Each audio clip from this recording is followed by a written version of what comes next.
field of, let me use, in honor of you, let me give you an interesting transition in Holocaust studies. The last generation entries, remember Holocaust studies was in its infancy in 1972. It was really in its infancy. The Holocaust at that point had been taught in 2 American universities. Even when Hilberg was doing his doctorate in the 50s, they said, his professor said, well, you can do it, but this is going to be your funeral. And literally could not get a publisher until there was an actual subvention that paid for the book. Was in its absolute infancy, and the most interesting thing was to look at the essay on the Holocaust and law and see that essentially what they wanted to do in that essay, and I won't say who it was written by, was to describe the Nazi deeds as an outlaw phenomenon. Show why it had broken the concept of law and whatever have you. The transition in this edition is dramatic because what it tries to do is to show law as the instrumentality of persecution. The way in which the Nazis tried to give the facade of legality to everything they did, and consequently you have less of a prosecution brief against them and more of a question of how the law was used to deal with the persecution and to deal with the confiscation of property, whatever have you. And even a simple example that got trained, Hilberg, when he created the notion of expropriation, he created 6 steps to understand the Holocaust. He said expropriation. Ordinarily, people used to put expropriation 1933 to 45. We now leave it blank. Why? Because what we've discovered in the last 10 years that expropriation continued way beyond the Shoah, and it's not a phenomenon, and you know it as well as anybody, it's not a phenomenon that ended, it's a phenomenon that was ongoing with regard to the expropriation. We had the entire area of Holocaust memory, the entire area of the creativity of Jews and others in response to Holocaust memory, and the ways in which that was dealt with in art and film and music, etc., etc. Let me give a couple of other generalized portraits. Number one, the Jewish people are truly fascinating. I mean, I don't have to bring coals to Newcastle, but this is an absolutely fascinating people that is contributing in every sphere of human knowledge and human endeavor, in every sphere of art, music, architecture, science, medicine. I mean, you name the gamut and you see the participation of Jews there. The other interesting thing, I think it's safe to say a couple of phenomena are taking place at the same time. Number one, Jews feel more able and more free and more empowered to create as Jews, while they do not feel that their creating as Jews confines them to a ghetto. And if a generation ago somebody was afraid to be known as a Jewish author, for fear that that would put them on the periphery, they now embrace that identity in all sorts of ways. And one of the intriguing examples of that is some of the most outstanding American novelists are Haredi women today, writing more interesting stuff than virtually anyone. And this is, again, unpredictable and surmisable. Let me also say a very interesting thing, and this is me more than the encyclopedia, but it's something we have to consider and something that I've learned from the encyclopedia but is not in the encyclopedia. In the 1970s, right after the Yom Kippur War in the late 70s with the fall of Iraq, the perception was that power in the world resided in the control of natural resources or in manufacturing. The most interesting thing is to look where power resides at this point, and something phenomenal takes place. Power is in the ability to manage the vastness of the information that comes forth and to get on top of it. It is that where some of the greatest fortunes have been made. It's that which gives you power and reach and everything else, and on that Jews are central players, despite the smallness of our numbers and the peripheral nature of the resources. Moses turned in one direction. Had he gone another direction, we would have been sitting under a range of other resources in the Exodus from Egypt, and the rest of the story might have been a little bit different. But I think it's astounding to see how many Jews in how many fields, in how many ways, are shaping their lives and their existence and everything else, and shaping the world in which we live. And shaping it in absolutely astounding ways. By the way, this has impact also, if you think of the flatness of the world, it has impact to Aleph Bet Yeshua's contention to the American Jewish Committee that essentially, Israel is the drama and the American Jewish community is the audience. To put it crudely, the Jewish world is much more interactive. It's much more engaged one with another, and it's much more impactful one on another. There is an awful lot of influence and impact and drama and transformation, and a good deal of fascination with what we've created. And to see the impact of this people, and to read it in all of its myriad of details, is absolutely astounding.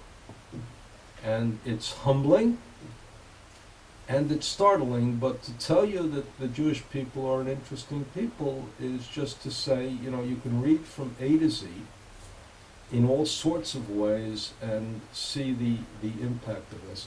Now, one of the questions that has to be asked is, there are multiple languages of the Jewish people, and this book should actually, this encyclopedia, to be really impactful, should actually appear in Hebrew. It should also appear in Russian, and it also should appear in Spanish.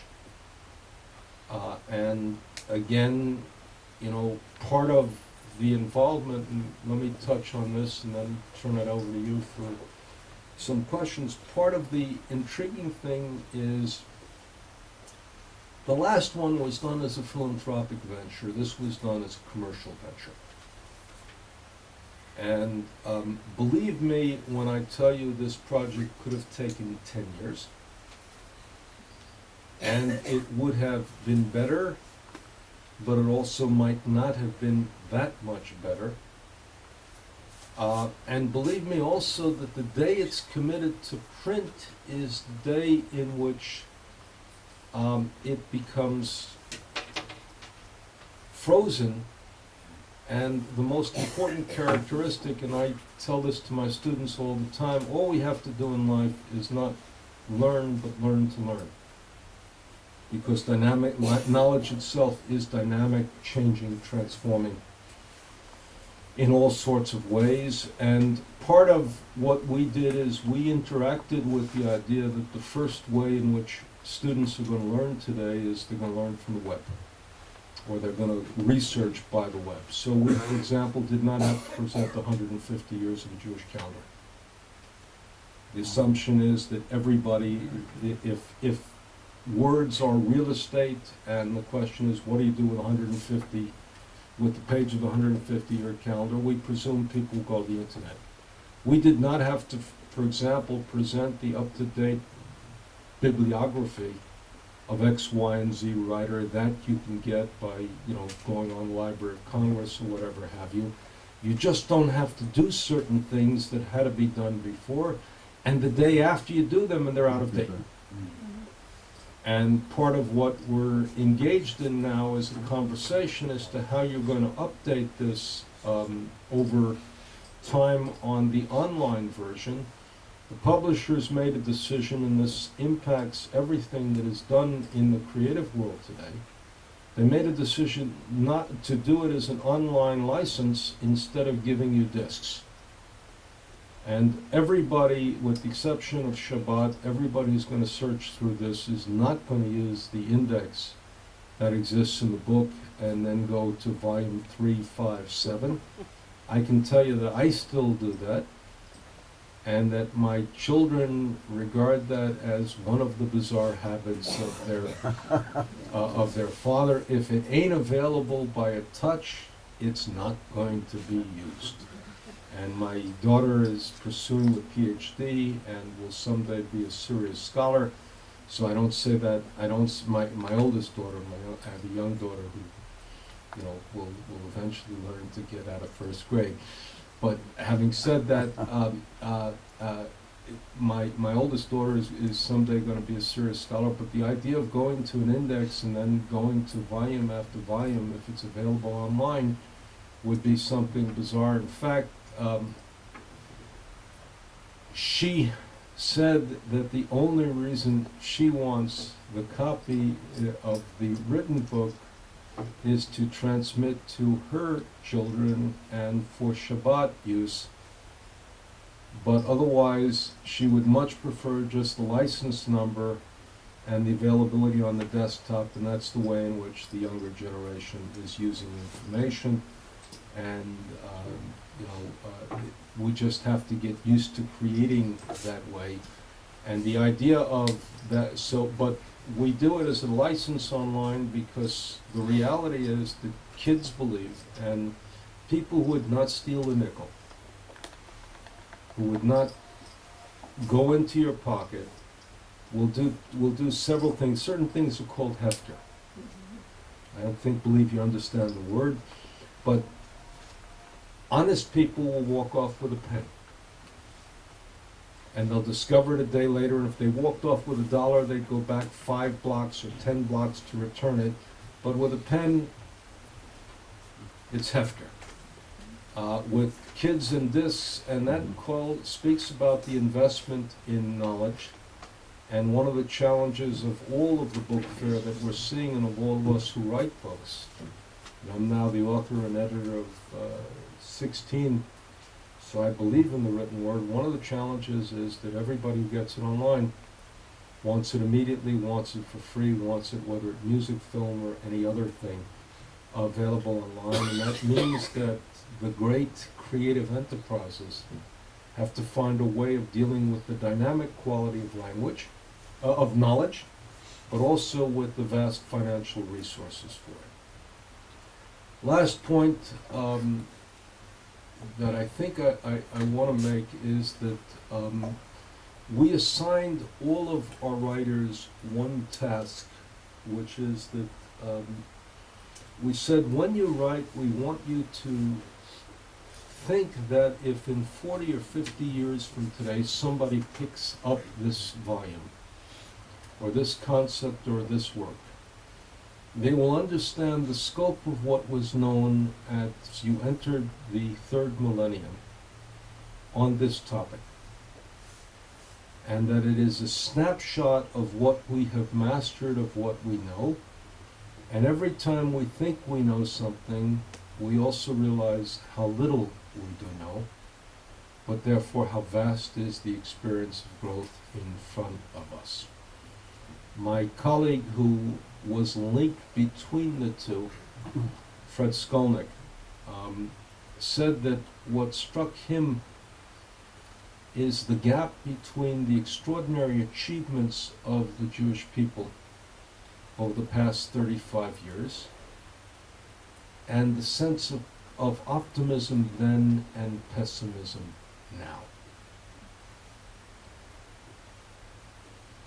And what becomes interesting is to ask how we have gone this far and what happens, the way in which we feel about our empowerment, our achievement, our endangerment, and everything else in this world at this moment. But I leave that to psychologists. I can only tell you that the sense of distance traveled, of conquest of every field of knowledge, understanding, achievement, and creation. How much these people have done, how capable they are, we are, of creating and growing and learning and shaping and everything else is astounding, it's humbling, and I was privileged to be one of the midwives that brought it forth into the world. Thank you.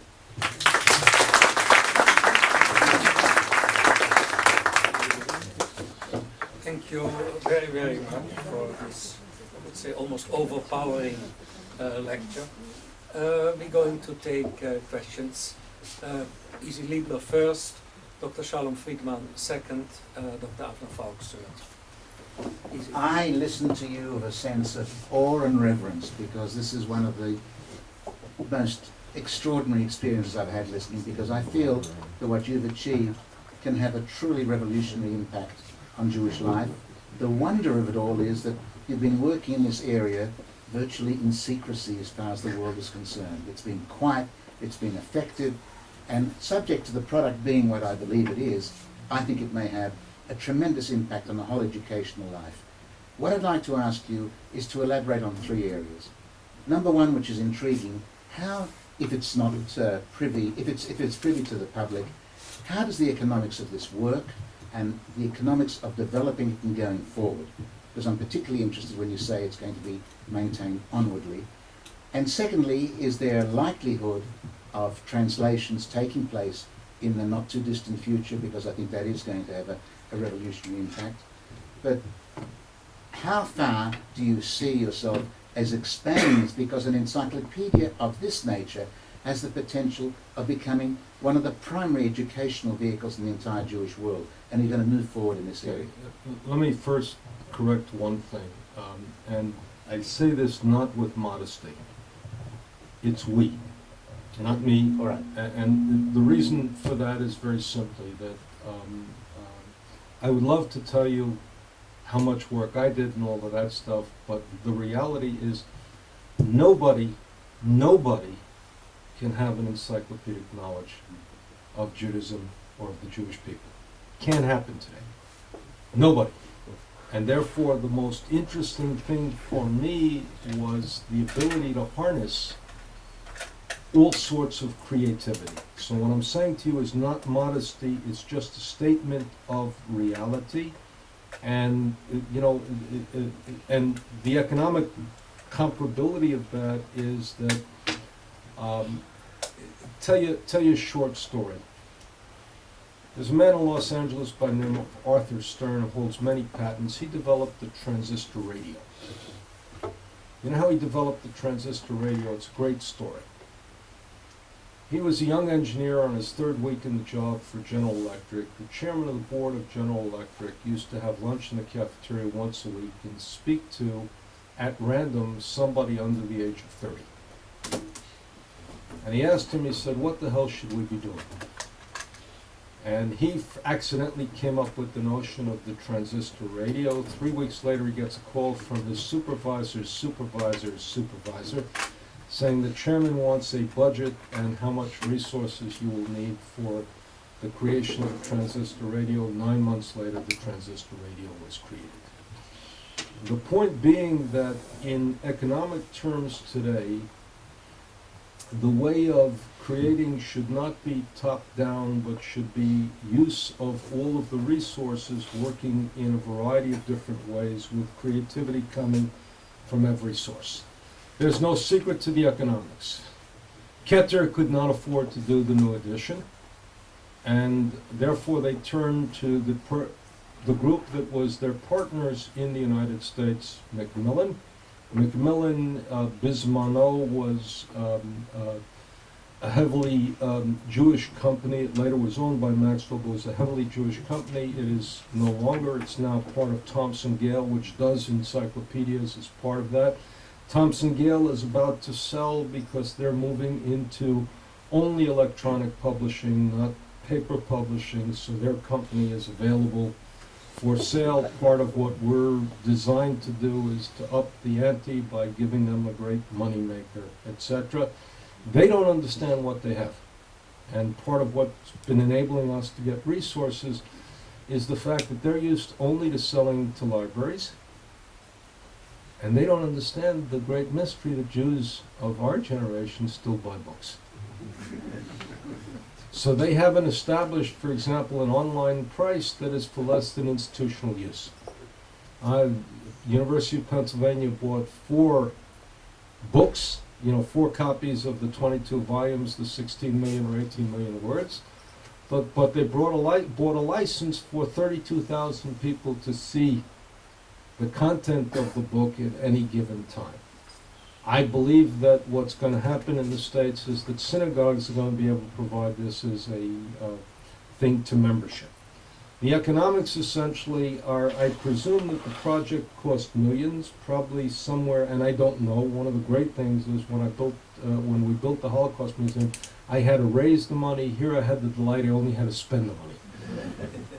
And believe me, it's much easier to spend money you don't have to raise. My kids know that about money they don't have to earn.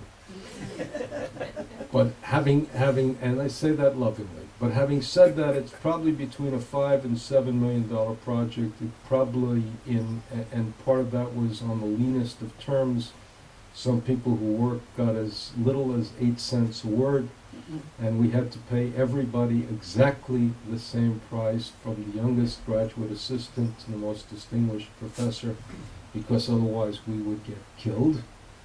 And where a couple of students were doing work and couldn't afford to work at those rates, as nobody could afford to do it, I gave them personal money because I wanted them to continue work on the deadline. What's the economics of it? The economics is that a publisher has to be prepared to take a vast investment and turn it into a profit for the best of all motives, meaning profit-making motive. Translation is essentially depending on how much you translate per word. And when I have some of my stuff translated, I can pay 12 or 18 cents a word for translation from English into Hebrew or Hebrew into English. If you add that up, that becomes a vast sum. My assumption is that the Israeli market is not significant enough to present it in non-philanthropic ways in English, but in Hebrew. My hope is that some Russian oligarch is going to say this can be the work of my lifetime and present it in Russian. The question becomes whether indeed we can presume that for the younger generation English is the universal language. And that is the language of the net. And I want to tell you that one of the things to think about also is it could be that the greatest impact of World War II may be the migration of German as the universal intellectual language to English as the universal language, and the web is only going to reinforce that in a particular way. And I say that as an assumption. Translation will be expensive, and the question becomes whether we can get the publisher to make enough money that they will continue to fund this. Look, I can give you the example, and I argue it with the publisher all the time. I write for Britannica. I edit the Shoah stuff for Britannica. If I read a book today that changes a perception of a fact, I write it up, and next day or 2 days later, after it's gone through a couple of editors, it's online and changed. So I'll give you an interesting figure, an interesting reality. The SS St. Louis. My former colleagues at the Holocaust Museum now know the fate of every one of the passengers on the SS St. Louis. And the reality is that most of them survived, even those who ended up in Europe, and we now know the exact number of people who are dead. That now information is correct on the Britannica online. It is not correct in almost any other history book ever written on this, including my own. And I'm looking forward to another edition to be able to get over what I know is a blatant mistake. And believe me, every time I teach my book, I look at that and I'm ashamed of myself. But what we know changes. And, that's it, and that's the reality. Yes, Mr. Falco, Professor Falco. First I want to thank you for this very interesting talk, and also to congratulate you, however modest you may wish to be. It is really your achievement primarily. But I want to ask you, you mentioned that there were also not only historians but also psychologists and sociologists working on the project, and this happens to be my area of scholarship in psychology of history. So I wondered if you could give us some examples of psychological entries that were written, who wrote them, and what they were about. Well, I can give you, for example, we have a redone entry, for example, on Freud. We have a different entry on Anna Freud. We have entries on, on Erickson. We have, I can go down the list. Forgive me if I do not give you the names of the author for a very simple reason. I dealt first and foremost with choosing editors, and the only way this could be done is to empower editors to make their choices beyond that. And I mean that seriously, because we had 2,100 contributors. We had essentially 6 million new words, and if I had kept track of every one, but we have vast scopes of who contributed what, where, when, and how at the beginning of the book, and what they contributed. That's part of volume 1. So I don't want to enter into things, but let me give you a comparable thing, and I'm sorry I didn't use the analogy. Freud wrote the entry on psychoanalysis in the 11th Britannica. So you don't dissect Freud. This was our attitude toward Scholem. You don't dissect Freud's entry on psychoanalysis, but you can't stop there. And that was our view on Gershon Scholem. If you have Gershon Scholem, you leave Gershon Scholem, and nobody that I know should be able to touch Gershon Scholem. All the Jewish people should be blessed with a second scholar of his stature in this field, but you must go beyond it. We tried in all sorts of ways, and sometimes you're even surprised with who's Jewish. Carol Gilligan does not sound like a Jewish name. Carol Gilligan is a Jewish woman with that, and a variety of different people in that field. Shalom Friedman. Thank you very much for your talk today. Thank you very much for giving me the opportunity to participate, even in a small way, in the encyclopedia. I have a question. You talk about the Jewish people as a fascinating people, but we're also a more divided people today than we were 35 years ago. 35 years ago, if you spoke about Israel, it was not a subject of controversy to the Jewish people. Today, Israel is very much a subject of controversy to the Jewish people. I want to know how you handled that in the encyclopedia. Okay. Remember 50 years ago, and 60 years ago, and 70 years ago, Israel was deeply controversial. Yes. Yes. Remember way back, and part of let me just say something that in certain respects, and I'm giving you a tougher answer than you wanted, not out of disrespect for the question, but just to remind us occasionally this is not an unprecedented reality. This is not an unprecedented reality. The period of time of 72 was one of these absolutely euphoric moments of unity. I'm a product, I laugh because I was asked this the other day, why didn't I make Aliyah? And my first job offer of Aliyah was from the late, great Terry Kolak, because in the Six-Day War I drove a garbage truck. All the truck drivers, very few Israelis knew how to drive at that point. All the truck drivers were called into the army. You had no garbage collection in Jerusalem for 10 days. You had a massive problem. They got a bunch of Americans who knew how to drive garbage trucks. I drove the garbage truck, and for a while I was second in command of the city's garbage collection system. And Teddy used to call us at 5 o'clock in the morning to tell us what had to be cleaned up, and by 11 o'clock we had to call back before cell phones. So the joke is that he used to see me for years and say, you could have had a real career.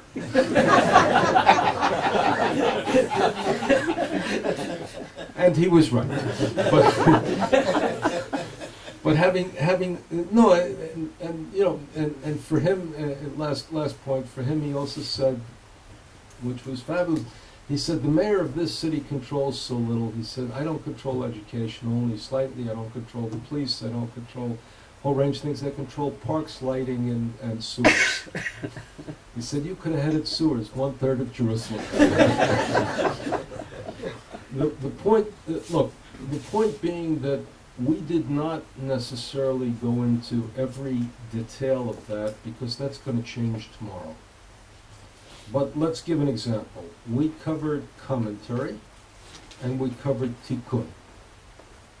And we covered them as different manifestations of the divide. We had a long debate, which I'm not going to go into, as to how you describe the map of Israel, and how you describe Yeshuvim and all of that stuff, and where do you detail it, and what do you do. That was a very long discussion, and the important thing on that is to present the controversy without taking particular sides in the controversy, because the reality is the encyclopedia is designed to be and it's a bizarre thing to say, it's designed to have the appearance, the facade of being a neutral, objective, authoritative voice. Now, you know, and I know, that, for example, when you present Yitz Greenberg, and you present Yitz Greenberg in a certain way as you presented Yitz Greenberg, and I put in a couple of lines which were then probably cut unmercifully as we ran out of space,